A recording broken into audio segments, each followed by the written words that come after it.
Bonsoir, et voilà, on se retrouve pour Shabbat. La semaine est passée et bien, j'espère que ça va pour les uns et pour les autres. Dans ces temps en particulier où on est reconfiné, où c'est difficile et, euh, et voilà.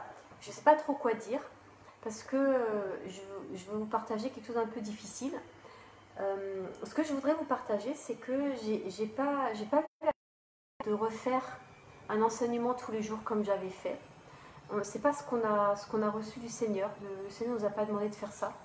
Par contre, on a vraiment eu à cœur de rejoindre le mouvement de Matt Marvan, Résistance. Résister, c'est quelque chose que j'ai à cœur, résister depuis, je pense, 20 ans.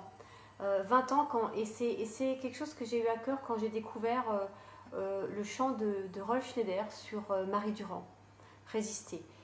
À ce moment-là, j'étais encore en Alsace. Je pense que j'étais étudiante en théologie et je travaillais beaucoup sur le réformateur Martin Bucer et la réforme qu'il avait mis en place à Strasbourg pour servir la ville, pour être au service de la ville. Et ça m'avait vraiment percuté. Et puis cette femme de foi qui n'a pas renoncé à ce à quoi elle croyait et qui a finalement touché personne à son époque, elle a touché les prisonnières qui étaient autour d'elle, par les études bibliques qu'elle faisait, par son amour et sa soif de la parole. Et puis je me disais, Seigneur, peu importe si je touche personne ou peu de monde, parce qu'on touche jamais personne, peu de monde. J'avais vraiment eu à cœur cette idée de résister à ce qui se lève dans le monde, à la tentation, à être comme tout le monde, vous savez. Alors à l'époque j'avais 20 ans, hein, ça à sortir en boîte, à faire toutes ces choses-là, mais à vraiment me consacrer au Seigneur. À ce moment-là, dans ma vie aussi, j'ai rencontré une autre personne, Corinne Lafitte, voilà, dans un séminaire, qui a parlé de la sainteté de Dieu. Et ça aussi, ça m'avait remué jusqu'au plus profond de moi-même. Et c'est des choses qui m'ont jamais quittée. Vous voyez, cette idée de résister, de tenir ferme dans la foi, de tenir ferme pour le Seigneur, de continuer à chercher dans sa parole, à se laisser éclairer, à grandir dans sa présence, que ce soit lui, que lui, tout pour lui. Ça n'empêche pas de vivre, hein. Entre-temps, je me suis mariée, j'ai une petite fille, vous voyez, mais quand même, de Seigneur, toi. Et puis, voilà, et puis la sainteté. Ah, ça, quand elle avait parlé de ça, j'avais une vingtaine d'années, 25 ans maximum, et ça m'avait percuté d'une manière.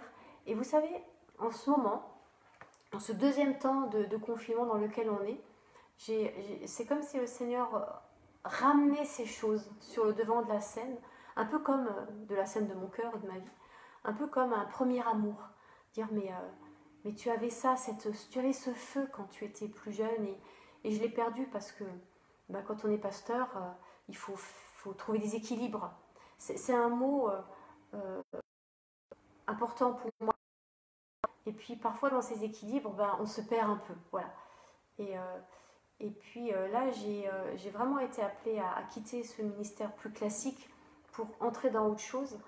Et cette première semaine de confinement pour moi a été, je vous le partage, très difficile. Dans le sens de me dire, mais Seigneur, j'y arriverai pas, pourquoi faire, à quoi bon. Et, je ne sais pas si vous avez vécu cette semaine comme quelque chose où il y avait bien des combats dans les pensées, dans les infos qu'on reçoit, dans les choses où c'est compliqué. Je trouve que c'est compliqué en ce moment.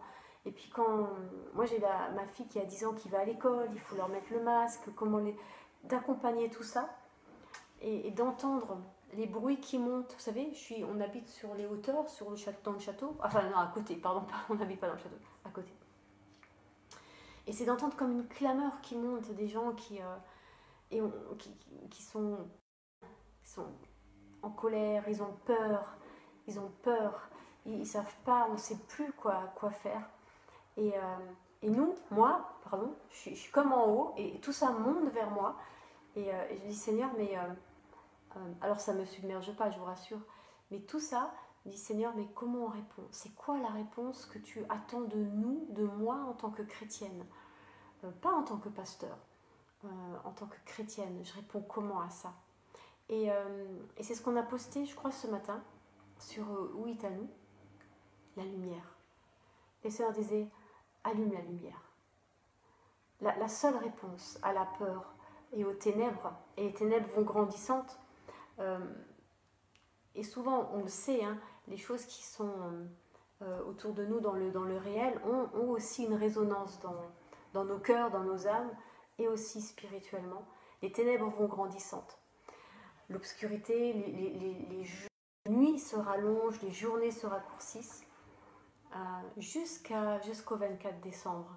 Et dans ce temps, le Seigneur me disait, sois la lumière, allume la lumière. Et c'est là où finalement, on a reçu avec Uitanu de ne pas faire des vidéos tous les jours, mais de vraiment allumer sa lumière le vendredi soir, le samedi dans l'enseignement qu'on fait tous les samedis. Et puis on va aussi vous inviter, on vous invite à un temps de partage le dimanche à 16h30. Comment ça va être? Ça va être comme un Zoom, mais ça ne s'appelle pas Zoom, ça s'appelle autrement parce que c'est sur Microsoft, tout simplement. Mais c'est le même principe. Et je pense que qu'on soit 10 ou 100, ça ne va pas changer la façon dont on peut fonctionner ensemble. Il faut simplement se respecter et s'aimer les uns les autres. Donc, on va prendre un temps. La première proposition qu'on va vous faire, là, c'est sur Deutéronome 30, de partage, où vraiment chacun peut intervenir. Parce qu'on croit, on est convaincu que... vous savez, au tout début de Uitanu, j'avais parlé d'une synagogue-église. Synagogue-église. Et puis les Juifs, ils disent pas qu'ils vont à la synagogue, ils vont à la choule. Et la choule, c'est un mot qui un peu ressemble à Schule. Et Schule, en allemand, ça veut dire l'école. Et on disait, mais... Et c'est vrai que, pour ceux qui me connaissent depuis longtemps, j'ai souvent dit, pas toujours, pardon, j'ai souvent dit que l'église, c'est l'école du Seigneur, c'est l'école où on vit les uns avec les autres, où on est enseigné par lui, mais aussi les uns avec les autres. Et c'est quelque chose qui m'habite depuis des années maintenant. Et donc dimanche, eh ben, on va le vivre. Voilà, on vous propose d'avoir un temps où tous ceux qui vont s'inscrire, et on vous envoie les codes dès que vous les demandez, eh ben, on pourra ce temps de partage sur Deutéronome 30, et où chacun pourra prendre la parole de façon respectueuse, etc., pour que chacun puisse vraiment s'exprimer. Parce que vraiment, c'est une certitude qui m'habite qu'il y a des richesses dans le cœur de chacun et chacune d'entre nous, et que ce n'est pas le pasteur qui a uniquement la révélation, mais c'est chacun et chacune d'entre nous. Et après ce temps d'enseignement, on va aussi, on a préparé un temps de louange. Un temps de louange où on veut vraiment se mettre à l'écoute du Saint-Esprit. Et je vous le partage maintenant déjà pour que vous puissiez pas être choqués et vous préparer. Oui, il y aura du chant en langue. Vous savez, c'est cette langue qu'on ne comprend pas et qui tout d'un coup, c'est quand les mots sont plus assez grands pour dire à Dieu je t'aime. Voilà, cette autre langue est comme donnée pour continuer à dire je t'aime. Et puis, et là encore, on va vous inviter à être acteur de ça. Qu'est-ce que le Seigneur nous a donné? Et là encore, il faudra lever un peu la main, c'est un peu scolaire peut-être, mais pour qu'on sache qui veut parler et qu'on puisse construire notre marche vers le trône ensemble. Voilà un peu ce que j'avais à cœur de vous dire. Donc, les ténèbres, la nuit grandit et on a l'arme qu'il faut pour ça. C'est la lumière. Et la lumière, eh ben, c'est Yeshua. Alors, on va dire de plus en plus Yeshua parce que c'est vraiment quelque chose qu'on a reçu aussi tout dernièrement de dire son vrai nom. Je ne sais pas comment vous êtes, mais j'aime pas trop quand on dit pas mon prénom en entier. Moi, j'aime pas trop quand on m'appelle Cathy, par exemple, parce que mon prénom, c'est Catherine, et voilà. Personne n'est parfait. Mais je me dis, Yeshua, moi, j'aime bien cette consonance, parce que justement, ça me dérange. Ça me dérange dans cette part chrétienne en moi, et en même temps, ça résonne autrement dans cette part juive en moi. Vous voyez, moi, j'ai les deux parts qui cohabitent. Et alors, la part chrétienne est parfois dérangée, la part juive, elle est juste... Elle respire, elle vit, vous voyez.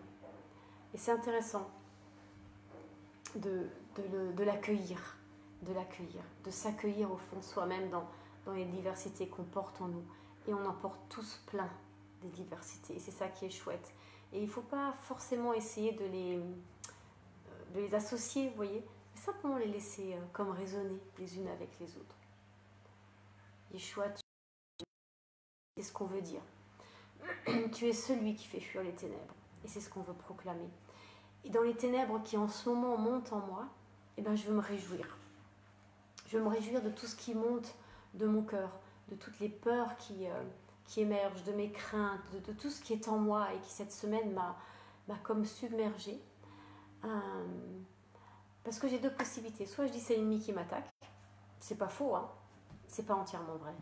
Soit je dis Seigneur, merci de faire sortir ça de moi pour qu'il y ait encore plus ta lumière en moi. Vous voyez? Et alors je fais avec résistance, je fais le jeûne de 30 jours, un petit peu, je fais un jeûne de Daniel, voilà, pour dire toute la vérité. Je fais un jeûne de Daniel, mais je jeûne, et ce temps de jeûne, c'est aussi un temps pour permettre au Seigneur de venir, de descendre, visiter mes profondeurs, de descendre au plus profond de moi et de lui dire viens, viens. Parce que j'ai le sentiment que la prochaine étape, quand ce temps sera fini, ce sera de briller autrement. C'est vraiment connecté à sa sainteté et à la gloire qui va avec. Et la gloire, c'est ce qui est visible de sa sainteté en moi, finalement, peut-être aussi. Et il y a plein de manières différentes de dire les choses. Et c'est ça qui est passionnant. C'est de voir que dans ce plein de manières différentes de dire les choses, même si ça reste des choses qu'on ne peut pas connecter forcément tout le temps les unes aux autres, eh bien, elles sont vraies, elles sont pas fausses, elles sont pas vraies, vous voyez, mais ensemble. C'est vraiment ce diamant avec ses facettes qui sont indispensables les unes aux autres et mais qui peuvent pas se rejoindre parce que sinon on n'a plus la profondeur du diamant, vous voyez, on n'a plus la 3D. C'est peut-être une question de 3D finalement. Voilà. On rentre dans ce temps de Shabbat et après avoir dit la lumière, et on va pas chanter aujourd'hui parce que je sais pas, mais juste proclamer son sang. Et vous voyez, j'ai choisi ma coupe en bois pour dire le dépouillement, pour dire le bois, c'est tellement, à la fois c'est noble, c'est du vivant, ça a été vivant, c'est pas du métal, je sais pas, j'avais à cœur. Parfois je fais des choses, vous savez, je sais pas forcément toujours exactement pourquoi au moment où je les fais, mais je l'ai fait comme ça.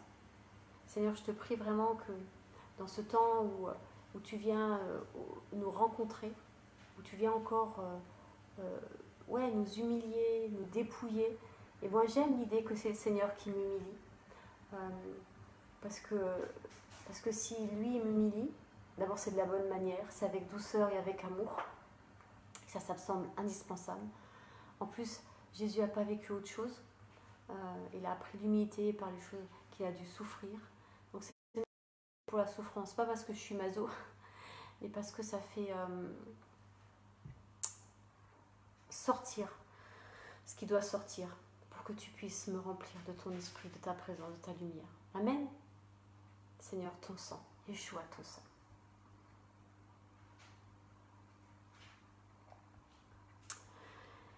Seigneur, dans ce pain que je brise, eh ben je veux dire quelque chose qui est faux aujourd'hui, c'est oui, brise-moi. Oui, brise-moi pour que de ce que tu brises en moi puisse jaillir ta lumière, puisse jaillir ta vie, puisse jaillir de l'espérance pour ce monde, pour ceux qui m'entourent. Brise-moi pour que toute la laideur et toute la médiocrité de ma vie soit déposée à la croix, encore et encore et encore, pour que tu brilles, pour que mes peurs, mes laideurs, je te les remets, je te les dépose. Seigneur, ton amour, revêt-moi, revêt-nous de ton amour, de ta présence, de ta lumière. Amen.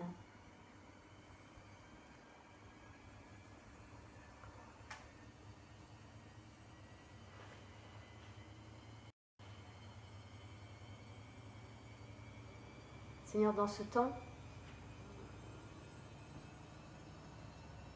viens nous rencontrer. Viens nous donner ta paix pour ce Shabbat. Viens nous remplir de ta plénitude. Viens nous vider pour nous remplir. Amen. Demain, 13h30, soyez bénis.